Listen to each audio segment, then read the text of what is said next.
ნამდვილად არ მინდა ახლა ტრაბახად ჩამომეთვრა სალამეთ მიიღოთ, მაგრამ მინდა ერთი ამბავი მოყვე 2011 წელში 4 ახალგაზრდამ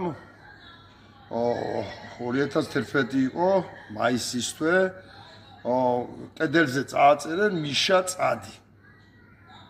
ისინი 4-ვე დააკავენ იმ ღამესვე ამ წარწერებს რო აკეთებდნენ კედელზე და დააკავა პოლიცია. მეორე დღეს ეს რო გავიგე, ავდექი არ ჩემი ახლო მეგობრები იყვენ, არ ჩემი პარტიის წევრები იყვენ, მაგრამ ავდექი და მეორე დღეს დაუძახე ჟურნალისტებს და სოლიდარობის ნიშნად ნაგვის უნაზე სხვათა შორის დავაწერე მეც მიშა წადი. რა თქმა უნდა, მეც დამაკავენ იმ დღეს და რამდენიმე საათიანი ყურყუტის შემდეგ კპზ-ზე, ეგრეთ წოდებულ კპზ-ზე გადამიყვანენ საზამაროში და მომცენ 400 ლარიანი ჯარიმა. მინდა ერთი რამ თქვა,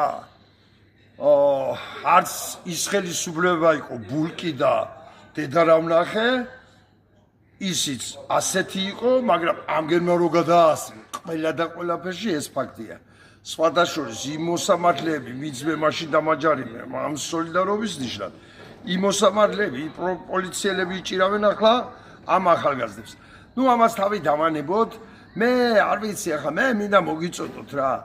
ეს ახლა თუ ვინმეს არა გაცნობიერებული, თუ რადონის დააფეთქებულები არის, რადონის დიქტატურა აქვთ დამყარებული, არ ვიცი რა და მინდა რომ გითხრათ, რომ ამათ აქვთ არ ვიცი რა, ფაშიზმი, არ ვიცი, პოლპოტა, არ ვიცი რა, რამდენი უნდა ჩამოვთვალოთ, აი ზუსტად ის დიქტატურა და მინდა მოგიწოდოთ, რა ვიცი, რჩევა ვთქვა, აი ამ სტუდენტი გოგონას სოლიდარობის ნიშნად.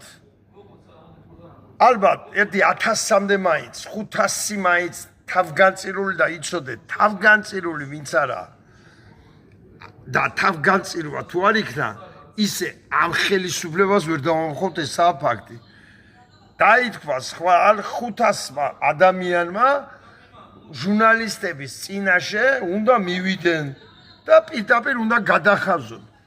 კახა, დედა აღარ გეყოლება.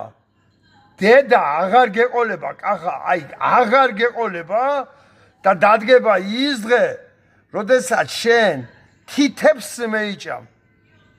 ხელებზე კი არა. ფეხზე დაწვდები თითებს და მეიჭამ და